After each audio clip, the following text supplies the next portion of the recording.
The intelligence report concedes a handful of UAPs appear to demonstrate advanced technology, some without discernible means of propulsion. The speeds that they're exhibiting, as well as the flight characteristics, there's no platform or really an energy source that I'm aware of that could allow something to stay in the air as long as these objects were. The only thing certain is that they exist. The big question is, whose is it, and where is it from, and what are the intentions, and what are the full capabilities, and is there something we can learn from it? So those are some big questions, right? Don't expect all of them to be answered today. Though, John, there will be a closed classified hearing after today's public hearing, which should get underway in just about 1 hour. The closed hearing, that's where the fun stuff's all going to come out. Kristen Fisher, thank you very much. And New Day continues right now.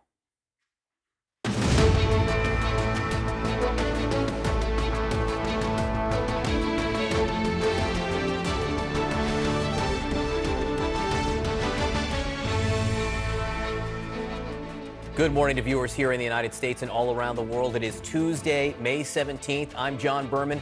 Brianna is off this morning. Chief White House correspondent Caitlin Collins here with me in New York. We do have live pictures of the White House this morning. Very shortly, President Biden about to depart for Buffalo to meet with the families of those killed in the racist mass shooting there. Moments ago, officials told us the president will condemn, quote, the terrorism motivated by a hateful and perverse ideology that tears at the soul of our nation. And he will call on Americans to give hate no safe harbor and to reject the lies of racial animus that radicalize and divide us. He will also call for federal legislation to try to keep guns from the mentally ill. This morning, we are getting new details about the suspected shooter. Cell phone video taken by an eyewitness at the moment he was taken into custody by police. New evidence shows he spent several months carefully planning the attack. He was here. We found some things that show that he was here in early March. And then again, we know that he was here on Friday, basically doing a reconnaissance on the area. A manager at the market where, of course, this attack took place told ABC News she actually saw the gunman at the store on Friday, the day before the attack. He was wearing the same camouflage outfit he wore during the shooting, and she told him to leave that Friday because it looked like he was bothering customers. We're also learning more about how the suspect wrote online he had considered attacking churches or elementary schools, but hesitated because of the security at schools. He was easily able to purchase a firearm, including the one that he used to kill 10 people, despite the fact that he was given a mental health evaluation less than a year ago, which he claimed online lasted only 15 minutes. CNN has obtained a photo of the 2 rifles that he brought with him to the site of the attack. Writing appears all over the weapons, including a racial slur and the phrase, "White Lives Matter." Joining us now is the mayor of Buffalo, Byron Brown. Mr. Mayor, thank you so much for being with us this morning. I know you were about to see President Biden, and we've also been told that President Biden is going to call for federal legislation to try to keep guns from the mentally ill. How do you feel about that proposal? I like the proposal. I think it's very important. I think it should happen. We see all too often in communities across the country mentally ill people out in the community. They need support, they need services, and people who are not in their right frame of mind should certainly not have access to weapons. Mayor, I know you are grieving along with your community, and you're also leading the city of Buffalo now through this very difficult period, only made more difficult by the possibility of copycat attacks, people maybe trying to emulate what happened there. How many have you had, and what's happened in Buffalo with that? Law enforcement is on the highest alert here in Buffalo at all levels, federal, state, Buffalo Police, Erie County Sheriffs, working together very seamlessly. There have been a number of internet messages about crimes potentially being committed, phone calls made. Already yesterday and the day before, 2 people were arrested. Law enforcement is taking this very seriously and following up on any messages put out looking like the individual or individuals are trying to copy or spread fear in our community. all these new details coming out about the suspected shooter and the plans that he had, including that the supermarket, the Tops supermarket, may not have been his final target, that he had plans for attacks beyond that. You know the community so well. What have you been told about what else he intended to target? His goal, if he got out of the supermarket successfully, was to walk down Jefferson Avenue and try to kill as many people on the street as he possibly could. Fortunately, Aaron Salter, the security officer in the supermarket, a retired Buffalo police officer, engaged the suspect, slowed him down. We believe prevented more loss of life inside the supermarket. Aaron Salter is a hero. Buffalo police responded also extremely quickly, getting there in about a minute while the active shooter situation was still ongoing. Were able to get him to surrender to Buffalo police authorities, and also saving more lives that would definitely have been lost if this individual had been allowed to escape the supermarket and go into the community. You knew Aaron Salter for years, correct?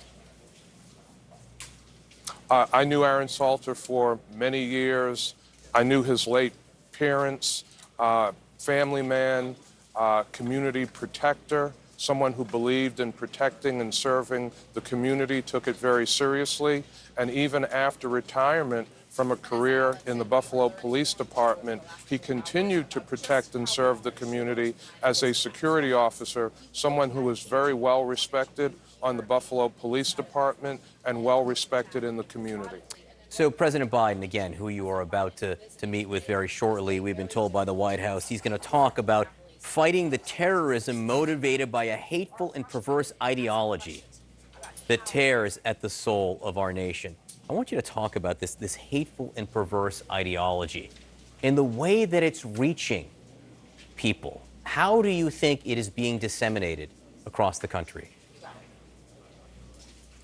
Well, it's certainly being disseminated through social media.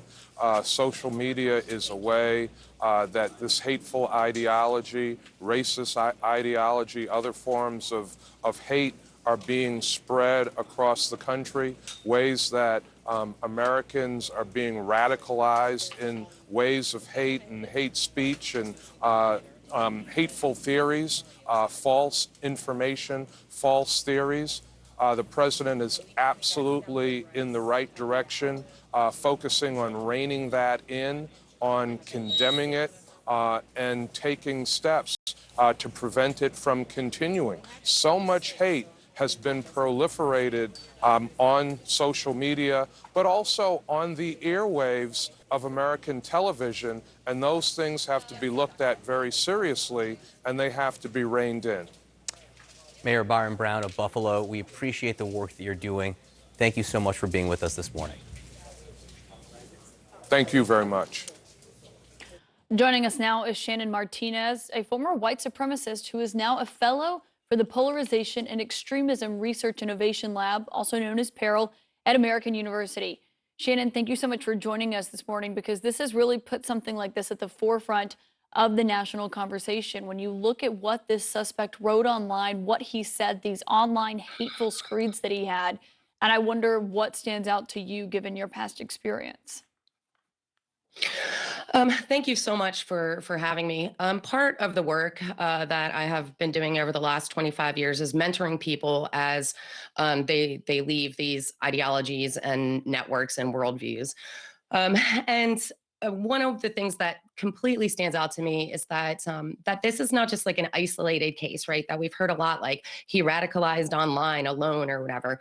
But we're talking about transnational networks and that have immense influence, that stoke the likelihood of accelerating to violence and the utilization of violence to bring about violent white supremacist or anti-Semitic attacks to basically bring down Western civilization, and that this fits in the mold with the Christchurch shooters, with El Paso shooters, with with the Norwegian attacks that have happened. That this is an ongoing pattern that we hitherto have really been completely ineffective in combating in any meaningful way. One of the things that infuriates people about this case, one of the many things, is that there was an interaction point, a touch point between law enforcement and this suspect. It happened more than a year ago when he wrote something about a murder-suicide, and then he did speak with people in an evaluation. He wrote about that moment. He said he was forced to wait for hours, for like 15 to 20 hours, but then the actual interview itself only lasted 15 minutes. This is from the New York Times, how they wrote about it. The suspect's newly discovered online posts also cast doubt on the thoroughness of his mental health evaluations. I had to spend 20 hours in that ER, he says, waiting for somebody to give me 15 minutes to talk to me, he wrote. This proved to me that the U.S. healthcare system is a joke.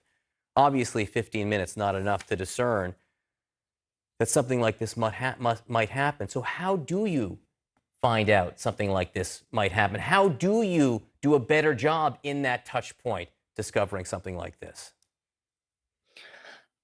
If I'm not mistaken, that there were many touch points, that there were concerned peers, there were concerned teachers, that there had been multiple interaction points along the way. I think one of the things that we can do better is we all know what people who aren't thriving look like, and we need to include specific questions about racist and anti-Semitic beliefs, and include questions about, direct questions about their attitudes about the legitimization of utilizing violence as a tool. That is like one thing that can happen. Obviously, spending more time than 15 minutes assessing someone, if we take him at his word, which, maybe we should and maybe we shouldn't, if we take him at his word that was only a 15-minute interaction, that, again, like that is very highly problematic. If you have someone in your life, or that, that you are assessing or whatever, and you feel like they are in fact like radicalizing to hate, violence, or dehumanization, that there are people like me out there that you can reach out to help you like guide them through this process, help you understand what you're seeing, what questions that you could be asking. I guess that raises the question of what are the signs of radicalization then? If you've had this past experience, what does it look like? What should people be paying attention for? Because oftentimes when you see something like this, people who went to class with them or knew them or they worked for them, they say, oh, he was quiet, he kind of hung out by himself. But is there anything else than that people should be looking for, given everything he had written online that somehow evaded people? I have found that most people really mischaracterize the people that they think are at highest risk, that they think that they're poorly educated, they're not very intelligent, that they're that they are like really like identifiably socially isolated, they come from broken families, and that's really not true. Unfortunately, the signs of radicalization are the same signs of all of the ways that we as adults and community members, we know the people who aren't thriving. It's very easy to see people who aren't thriving. That is the highest risk. Those are the people that are at highest risk, people who feel alienated and alone, that they don't really feel like they belong anywhere, that they're struggling with a lack of agency in their life. Oftentimes they're incredibly intelligent and like really want to know why things are the way that they are. They crave significance, feel like they don't have everything that they should have, which looks like a whole lot like other stuff. By the time and see signs for sure that somebody's, putting, 1488 on things or whatever, that they're already so incredibly far down the pipeline and on the trajectory, it's going to be incredibly hard to pull them out at that point, because they are firmly entrenched in that echo chamber. And it will be it's much more difficult to help someone off ramp once they are already that far in. So for me, it's looking a few steps ahead that and like, okay, what are their attitudes about violence? Are they increasing their speech about utilizing violence, about justifying the use of violence, about tearing down civilization? Shannon Martinez, thank you so much for helping us understand this, even as our attention and our focus is on the victims, the people who suffered through this and their families. Those are the people the president will be meeting with today in Buffalo. Shannon, thank you so much. Thank you. So as we speak, voters in Pennsylvania and North Carolina at the polls for some of the most consequential primary races of the entire election season. We're also paying close attention in Ukraine after overnight there were heavy casualties outside of Kyiv after Russian missiles struck far from the front lines. CNN is on the ground and will give you a live report next.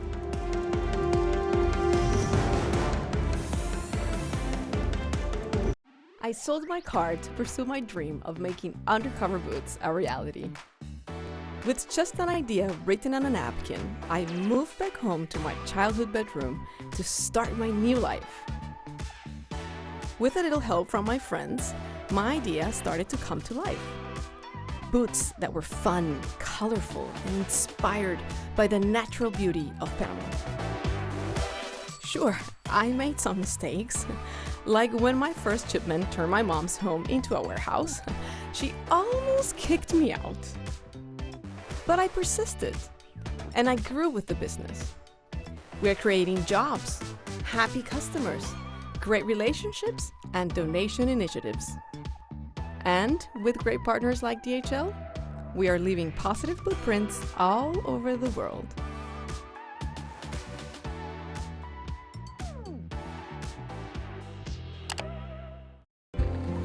In our world, every day is a beautiful one.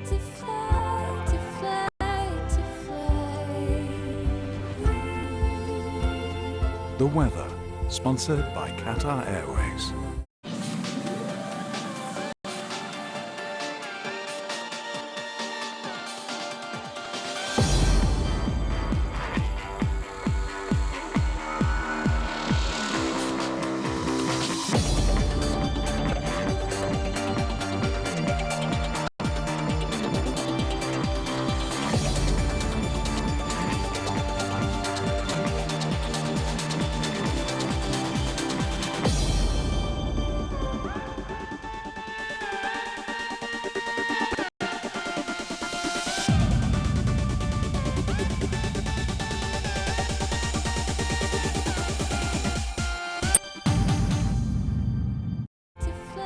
The weather, sponsored by Qatar Airways. Coronavirus. To get daily news updates in your inbox, sign up for the CNN newsletter. Coronavirus. Fact versus fiction.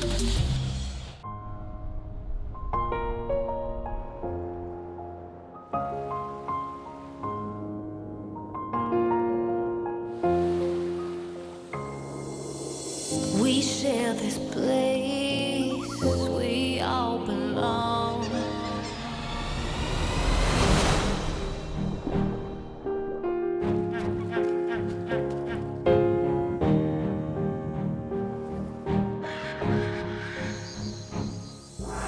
We have to restore this planet's soul.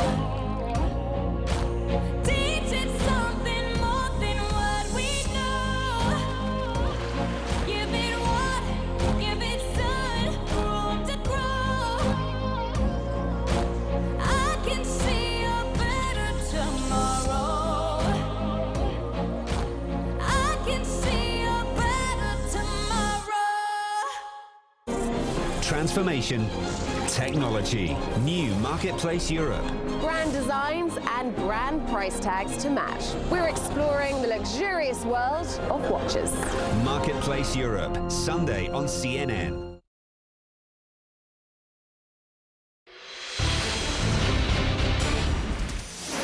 In several key states across the country, voters are lining up for the last day of primary voting. The first polls close at 6 o'clock tonight, and the spotlight is on Pennsylvania because in the Republican Senate primary there, TV personality Mehmet Oz has been endorsed by former President Trump. He's facing off against former hedge fund CEO David McCormick and Kathy Barnett, who was surged late in the race. On the Democratic side, Lieutenant Governor John Fetterman is hoping to hold off Congressman Connor Lamb and State Representative Malcolm Kenyatta. Fetterman is also recovering from a minor stroke and is going to miss his election results party tonight. In the Republican race for governor there, State Senator Doug Mastriano, who was endorsed by President Trump very late in the game and who was also endorsed the big lie, is battling former Congressman Lou Barletta, as well as former U.S. Attorney Bill McSwain and businessman Dave White. The winner will face Pennsylvania Attorney General Josh Shapiro, who is running unopposed for the Democratic nomination. In Pennsylvania, not the only place we're watching. In North Carolina, several Republicans competing to win the seat held by Senator Richard Burr now. Congressman Ted Budd received Trump's endorsement, is facing off against former Governor Pat McCrory, former Congressman Mark Walker, and Army veteran Marjorie Eastman. Another big race people are watching in North Carolina. Voters will decide if Congressman Madison Cawthorn should get to keep his seat after a first term filled with a lot of controversies, to say the least. His opponents are former District Republican Chair Michelle Woodhouse and State Senator Chuck Edwards. Joining us now to discuss the Pennsylvania races is Jonathan Tamari, national political reporter for the Philadelphia Inquirer. And Jonathan, this has been such a chaotic race, period, but also in the last several days. And so I wonder, the best way to do reporting on these races is to be there on the ground. And I wonder what you've seen and what you're going to be looking for tonight besides who wins. So it has been absolutely chaotic, and nobody has really been able to kind of break ahead on this in the Republican race. That is the one that has really the most intrigue that we'll be watching tonight, the Republican Senate primary. And you see a lot of voters who, you had two extremely wealthy candidates, Mehmet Oz and David McCormick, who spent a lot of money beating each other up on television. And what you hear from some voters is that really turned them off to kind of both of them. I was with McCormick at a diner in Pennsylvania this weekend, and he was delivering his message. And the voter he spoke with said, if you had started with that instead of all the stuff I saw on TV, I'd probably be with you from the start. As it was, she was considering him, but she was also considering Kathy Barnett, who has kind of emerged as the alternative to people who weren't sold on Oz, weren't sold on McCormick, were tired of their ads. And even though she's really run on a shoestring budget, she has really rocketed to the front here, and we're waiting to see if that surge continues or if she's kind of hit her ceiling and one of those two big spending Republicans ends up winning the race. It's so chaotic, so up in the air, Jonathan. We just don't know which way it's going to go. In some ways, we've rarely known less about an outcome than we do about this race. But I wonder if you put yourself in a time machine to tomorrow morning, tell us what lessons different possible scenarios would leave us with. What lesson would we get from an Oz victory? What lesson might we get from a Barnett victory? I think that the results will tell us a lot about Donald Trump's influence or not influence over the state of the Republican Party and over Republican primary voters. He endorsed Oz in the middle of a really close race, and he not only endorsed him, he did a rally for him, he put another statement out, he called into his closing event last night, he did a robocall for him yesterday. So if Oz wins in a really close race, I think you could say that Trump had at least some influence that got him over the finish line. If Barnett wins, on the other hand, you would say that it's a victory for Trumpism, but not Trump, because she echoes a lot of his political style, denying the election and kind of really sharp-edged attacks. But he obviously did not endorse her, and in fact has urged people to vote for Oz and not her. Should McCormick win, I think you'll see some questions about Trump's influence over the party, because McCormick sought Trump's endorsement. He calls himself an America First Republican, but Trump slammed him during the rally. He really urged voters not to support McCormick. And so if McCormick is still able to prevail, I think it shows that maybe Trump's influence is not quite what we've seen in some other states. Yeah, and it's not just the Republican Senate primary that has gotten so much attention, of course, but also the Democratic Senate primary is one to watch as well. So what are you reading into that with Fetterman going up against Conor Lamb and Malcolm Kenyatta? That race has not been as intense as I think a lot of us expected. I think there was this expectation that you would see kind of Fetterman as this populist, unusual figure running against Lamb, who's more of a conventional Democrat, who's kind of in the Joe Biden mold, the Bob Casey mold, the other sitting senator from Pennsylvania. Fetterman has held a really strong lead. I think if he does win by as much as the polling shows, I think it'll show us two things. One, just kind of the power of a unique personality and a unique image, which Fetterman certainly has and which is hard to replicate by other people, but also that you'll start to see a movement of Democrats towards this more populist style of messaging and populist approach in swing states like Pennsylvania, whereas they've often been branded as the party of the elite. Fetterman is trying to change that anyway, and he says he's going to win back voters in a lot of the areas that have abandoned Democrats in recent years. And so I think that would be a shift, maybe one that's unique to Fetterman, but certainly a shift for Democrats from what we've seen in recent years when they've nominated people like Hillary Clinton, Joe Biden, Katie McGinty for Senate in Pennsylvania in 2016. Yeah, he seems to be trying to change it one pair of cargo shorts at a time. Jonathan, we know you'll be covering it all for the Philadelphia Inquirer. Thank you so much for joining us this morning. Thanks for having me. Meanwhile, in Ukraine, Mariupol is on the brink, and why Ukraine is giving up the fight there and ceding ground to Russia. And just moments ago, President Biden departed the White House, heading to Buffalo, where he will meet with the victims of the hate-fueled massacre at the supermarket.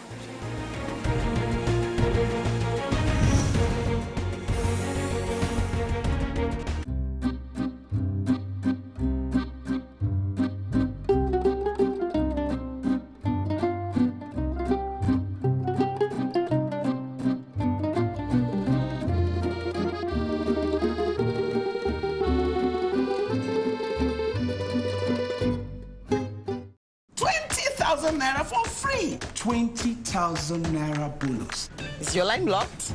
Then move to Glow. I'm reconnected. Because we've all reconnected. And it's simple.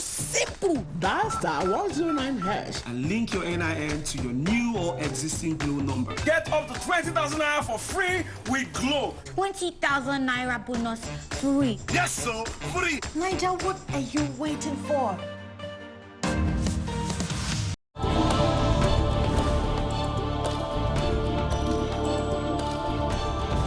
When you follow a story, you may be asked to take risks. And sometimes go down a path that's not marked. Where Iraqi troops would pre-position and these Americans would advise them. These protests are a test for Hamas. And any understanding between Israel and Gaza could quickly fall apart again. The protesters are just outside a military base. They're throwing rocks and security forces firing tear gas. When you dare to take risks, you witness passion and persistence. And they just want to get their past be processed so they can get out of this facility. And that's where change happens. The one thing they have in common is a determination to keep going.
Business is all about making connections.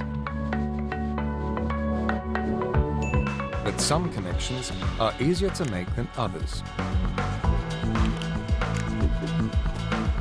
With a CNN partner hotel, the world is always at your fingertips. CNN partner hotels, connected to your world. Our mission here at CNN and journalists, the news comes first. That's when your heart beats a little bit faster. More breaking news that we are following right now. You really work as hard as you can, getting the facts. We're learning more about our alleged plot. It is critically important. To our viewers in the United States and around the world, welcome to the Situation Room. We have breaking news. This is CNN. More people get their news from CNN than any other news source. No let up for Liverpool. The title's on the line and changes are afoot as they prepare to face Southampton. Ready and raring to go. Tiger's the talk of the town once again ahead of the PGA Championship. And remember his name, Jake Daniels, the 17-year-old breaking a 30-year-old football taboo.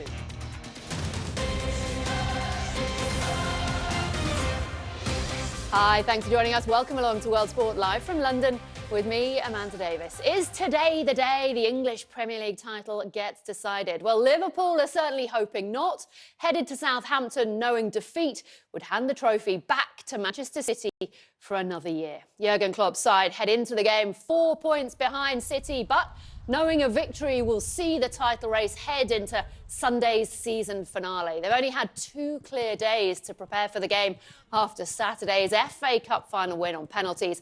And Klopp is expected to juggle his pack as he continues the quest for that quadruple of trophies. They'll be missing both the Premier League's top scorer Mo Salah and Virgil van Dijk for the game, amongst others.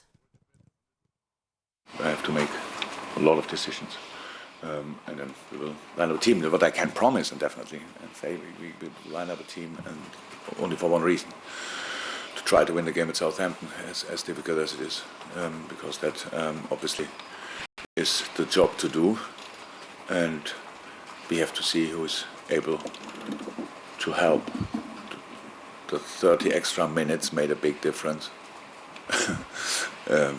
but yeah, we have to see.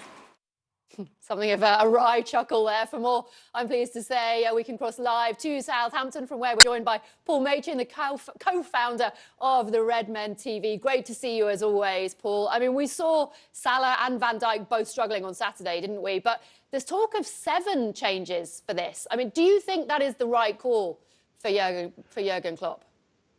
Liverpool are in a really awkward position where, you know, to the point, you could not make 7 changes. You could go ask the players to go again. You could say it's equally as big a game as the FA Cup final. It's equally as big a game as anything else on the horizon, and then run them into the red zone, put them out injured, and then risk sort of capsizing. Yes, you know, a quadruple, but the treble that could follow the Champions League, and I think that's what he very much needs to be wary of. There is the biggest game in club football, less than 2 weeks away, and he needs to make sure that he's got the best possible chance of winning that too. In terms of the Premier League, how much hope have you really got at this point? Look, I'm a glass half full person at the best of times, so I am brimming over with hope and confidence.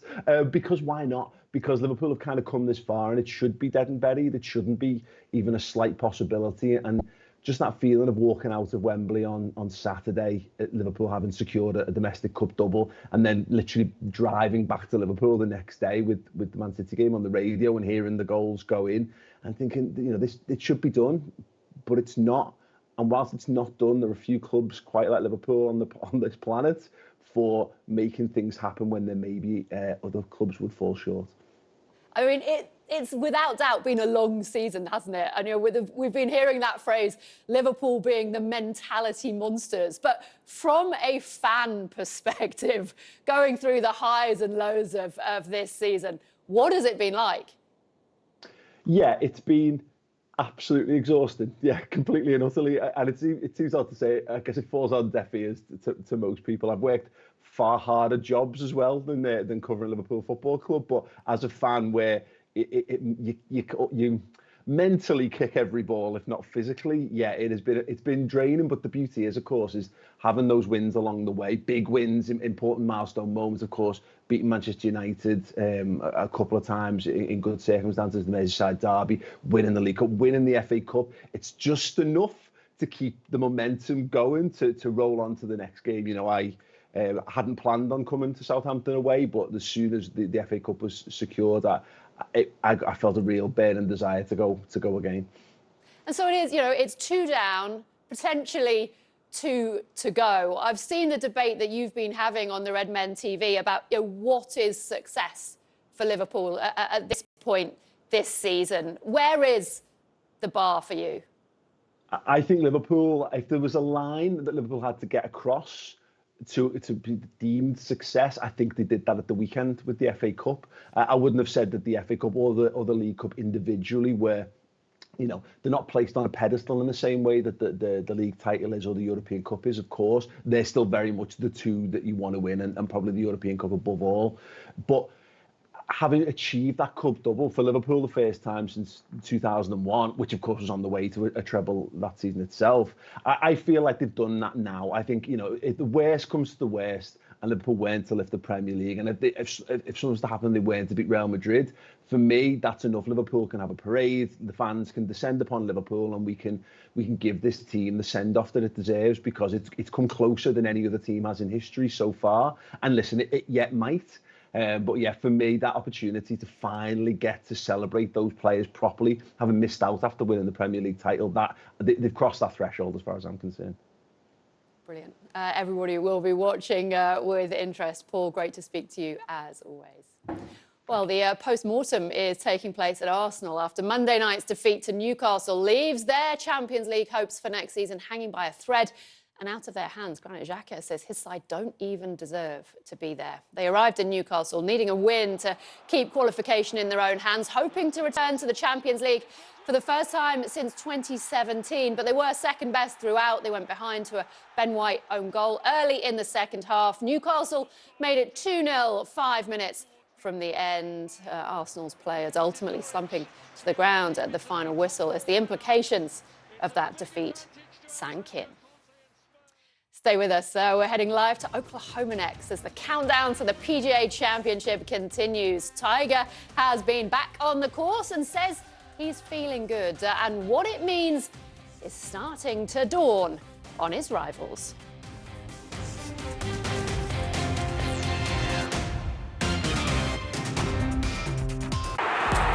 What makes a great goal? Is it the one that electrifies, that just steals our breath? The one that rewrites football history? Or is it a goal that is far greater than that? A goal that humanity can only score together. A united world for sustainability. When we rise as one team, Team Century, we can still win this game. Are you in?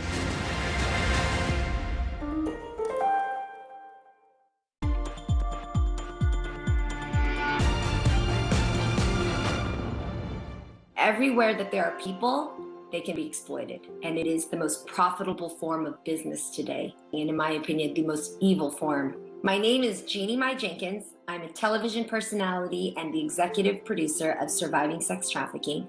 And I'm talking to you from Atlanta. Surviving Sex Trafficking is a documentary that follows the lives of 5 survivors who are able to tell us about their traumatizing situation with sex trafficking. The dangerous thing is trafficking doesn't happen instantaneously. It's a process. It's a process of building a relationship with somebody, building trust. And trafficking preys on people's dreams. Every single one of us have dreams.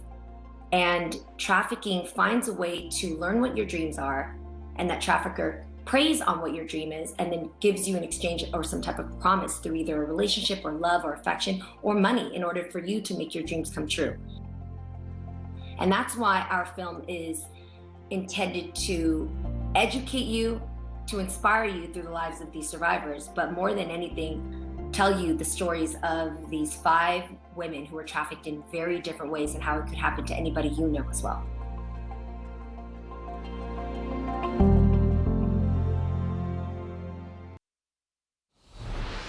Welcome back. These were the incredible scenes the last time Tiger Woods limped off the course at a major championship, a 47th place finish, treated like a victory at the Masters at Augusta a month ago. And the 46-year-old is back for this week's PGA Championship in Oklahoma, insisting he's feeling a lot stronger as he continues recovery from his near-fatal car crash in February last year. We're now just 2 days away from the start of the second major of the year. So let's cross live to Tulsa and join my CNN Sport colleague, Don Riddell. Great to see you as always, Don. I mean, we know he's played a couple of practice rounds. You were there watching yesterday. He says he's stronger. From what you saw, what do you think? Absolutely no reason to doubt him, Amanda. Yeah, he played the back nine here in Tulsa yesterday morning before it got really hot, and he looked absolutely fine. I mean, of course, he's still got that very, very awkward gait, that kind of limp, which is never going to go away. But he played the back 9 holes. We followed him for several of them, and he looked absolutely fine. He was ripping the ball up the middle of the fairways. He was spending a lot of time around the greens, around the 17th green in particular, very, very patiently and methodically kind of chipping onto the green into multiple places from multiple spots. So really, really going through some rigorous preparation. Nothing too heavy though. He didn't play the full 18. That's kind of very similar to what he did at Augusta, playing kind of 9 at a time and building himself up. But as you say, the leg which he could have lost after that car crash last year, he says it is getting stronger and stronger. Interestingly though, he talked about the full range of mobility, which he says is never really going to be there again. And we got a glimpse of that when he was working on these chips around the 17th green. He was working with a couple of different wedges. Obviously, he can only hold one at a time. The other one was on the ground. He never once bent down to pick it up. He would kind of like flip it up with his foot or scoop it up with his club, which, you know, clearly is not what he used to look like back in the day. This is the first tournament he's played since the Masters, where he did brilliantly, all things considered. Remember, he opened up with a round of 71. He made the cut, which was better than many of the other top players on tour. Finished with a couple of disappointing rounds of 78. But he's feeling good, and he loves this course. Remember the 2007 PGA Championship? He won here that time, and the guys he's going up against over the next few days know that he's not just here to make up the numbers. I think if there's ever a question if Tiger can contend, we can all just kind of chuckle at that. Never is he going to be in a field where he can't contend. He might not have as good of odds in some places, but I think as long as he's in the field, if he ever gets it slotted, no matter how old he is, no matter what's going on, he's always going to have a chance. I mean, it's Tiger Woods. Man, just to recap on what Tiger Woods is going for here this week, if he wins, it would be a 5th PGA Championship, a 16th major title, and he'd have 83 wins on the PGA Tour, which would be a new record. Would be a new record. We had, of course, Phil Mickelson producing that incredible victory last year at the age of 50. He's not going to be there, we know. Interestingly, that's now 3 months away from the tour. What do you think? Is this still a result of the controversy around his comments about the Saudi League, or do you think there's something more than that at this point? Well, the truth is we don't really know exactly what's going on in Phil Mickelson's mind, Amanda, but surely it is all related to the huge controversy about the Saudi Golf League, and specifically it was his comments about the Saudi government. It is very strange that he is not here. Of course, he's been away for 3 months. He said he was going to take this self-imposed exile. I think many people thought he was going to be back for this event, given that he won it so spectacularly last year at a record-breaking age of almost 51. And the other players in the field definitely feel his absence.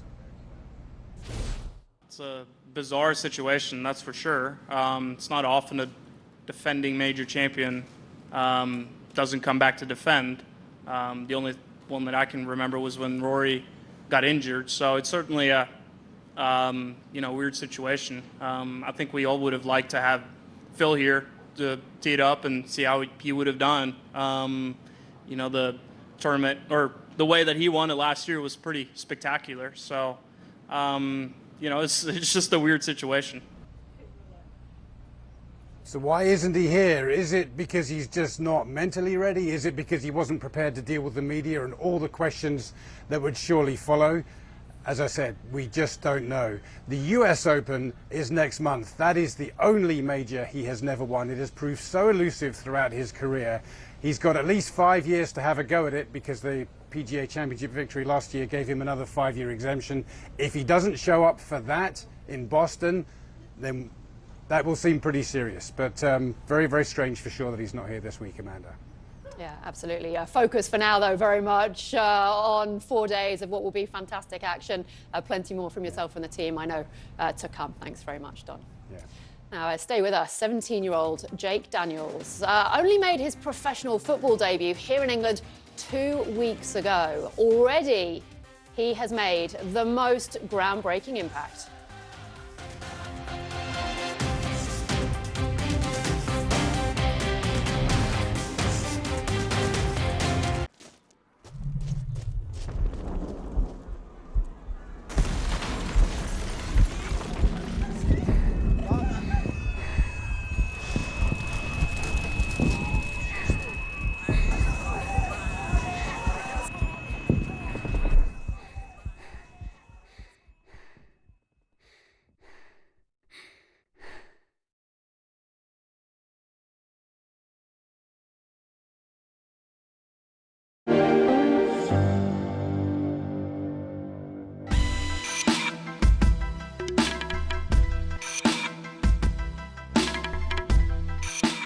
I'm Andrea Vena. I'm the Chief Climate and Sustainability Officer at the European Space Agency. The great responsibility that ESA has to be responsible is linked very much to the fact that since decades our programs are contributing to the understanding of climate change. Our satellites are contributing to the climate variables that are used by scholars and scientists all over the world to identify what are the hotspots for climate change. Therefore, we feel accountable. We know what is the situation, and therefore it is very much important for ESA to be on the leading edge for fighting against climate change. You can help the refugees from Ukraine. Join the over 80,000 who've already raised millions for food, shelter, and more. Explore cnn.com/impact. Click to take action. Advancement, adaptation, new Marketplace Middle East. Travel and tourism trends in the region. Marketplace Middle East, Saturday on CNN. Welcome back. 17-year-old Jake Daniels is rightly being celebrated around the world, having taken the step that many feared would never happen again in football here in England. On Monday, he became the first male professional player to come out as gay in over 30 years, saying, "The time is right to be myself, to be free and confident." It's been such a long time of lying, and I've just processed every day of just about how I want to do it, when I want to do it, and I think now is just the right time to do it. You know, I feel like I'm ready to tell people about my story. I want people to know the real me, and lying all the time just isn't what I've wanted to do, and it has been a struggle, but now I just do feel like I'm ready to be myself, be free and just be confident with it all. You know, I think because I'm younger, people can think, you know, this kid's brave enough to do this, so I feel like I'll be able to, and I just want to do that for other people, and I want maybe if there is Premier League footballers that are gay and are ready to come out or they want to and they just are waiting, I want someone to contact me and ask, like, how's it been? What was the reaction like? So I want to help other people. I just hate knowing that people are in the same situation that I'm in. Well, Daniels plays for second-tier club Blackpool here in England, having made his first team debut just 2 weeks ago. His decision comes in the wake of Australia's Josh Cavallo coming out in October, making him the first openly gay man in the top flight of the game. The late Justin Fashanu was the first male player in the UK to come out while an active professional back in 1990. He committed suicide just 8 years later. And Daniels' decision has received widespread support from across football and beyond. Thomas Hitzelsberger, Germany international and former Aston Villa player, he came out after retiring in 2013. He's reacted saying, "Well done, Jake Daniels. Have a wonderful career. Great to see the support of Blackpool FC and Stonewall UK to make this possible." The England captain, Harry Kane, posted on Twitter, "Massive credit to you, Jake Daniels, and the way your friends, family, club and captain have supported you. Football should be welcoming for everyone." And the great Sir Ian McKellen has reacted, saying, "At 17, Jake Daniels represents a generation that rejects old-fashioned homophobia in football and elsewhere. Those who haven't yet grown up as he has. He sets an example. No wonder so many of us, gay and everyone else, admire and treasure him as a hero. What a goal he has scored." Well, professional referee Ryan Atkin became the only out gay man in professional football on the pitch when he came out in August 2017. He's carried on his career as an official in the Championship and Leagues 1 and 2 here in England, and I'm delighted to say joins us live now. Thank you so much for joining us, Ryan. Great to see you. What have you made of the reaction? It's absolutely fantastic. You know, it's a bit like Eurovision. I think, you know, the whole world is celebrating the fact that somebody who is just 17 has found the confidence and has come out publicly as a gay man, and not only for himself, but to help others. And I think that's a real big passion of his. And I just think, you know, it's a monumentous day for us within the footballing world to have somebody who potentially is now going to pave the way for other players. And can you put into context for us what it has taken for him as a 17-year-old to do this? How big a leap for him to have done this in football with so much talk, so much attention in recent years about the issue? I mean, it's huge. I mean, I can certainly, you know, resonate when he says about lying and having to hide who he is and how it affects your performance, you know, and he really does talk about that as being his authentic self, and the fact that when he came out the next day, he scored 4 goals. And it really does make a difference to your performance and who you are as a person. But what he's done is he's recognised that actually within the industry, it needs a current player to come out, you know, and he talks about the fact that he could have waited until he retired, but he wasn't willing to wait that long, and he wasn't willing to lie for his life. And actually he wanted a life within football and to be an openly gay man. So, you know, we really should, you know, clap the fact that he has been, you know, groundbreaking in this leadership within the UK. We do have openly gay players within the Women's Super League, but within the male game, this is truly groundbreaking. And we don't know, it could be a catalyst potentially for others within the game to publicly come out and have that visibility in the game, because ultimately that's what we always lack. We lack the visibility of LGBTQ plus people within the professional game, and he has now given that visibility, you know, at the highest standards. I'll come on to, you know, what happens next, but everybody rightly giving, you know, him credit, and we're talking about the positive messages coming out after his announcement. From your experience, will it all be positivity and support, or will there be that negativity that he'll have to be dealing with as well? He's an intelligent young man, and he knows there will be negativity. People will use his sexuality against him if he's, you know, if he's not playing well or if he's unfit.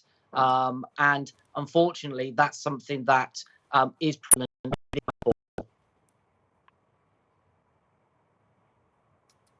Is prevalent in football, and I think with that, he needs to recognize that he's got a good support network around him. And listen, you know, we have been waiting for this key element of a player coming out. Now that we've got a player coming out in the United Kingdom, it's going to take the leagues and it's going to take the professional bodies to now protect him, but also start to deal with things like racism and homophobia in the game. And from what you know, I know you do a lot of work with the likes of Stonewall UK. What impact do you think it will have? We're talking about it as a watershed moment. Will there be more people who will do the same? I hope so. And I hope that actually what people will see is charities like Stonewall, who have worked tirelessly to really, you know, ensure equality around LGBTQ+. You know, he's reached out to this charity to help him with his journey, with his story coming out, and he's trusted them. And for me, they have been part of that journey and they have delivered. And so the future really is, you know, is bright. And I hope that, you know, his words of getting people to approach him and to talk to him about his own journey will help others within the game. Ryan Atkin, blazing a trail yourself. A real pleasure to have you on the show. Thank you so much for your time. Well, the start of a new chapter for Jake Daniels, but the end of one at Juventus, and it was certainly emotional.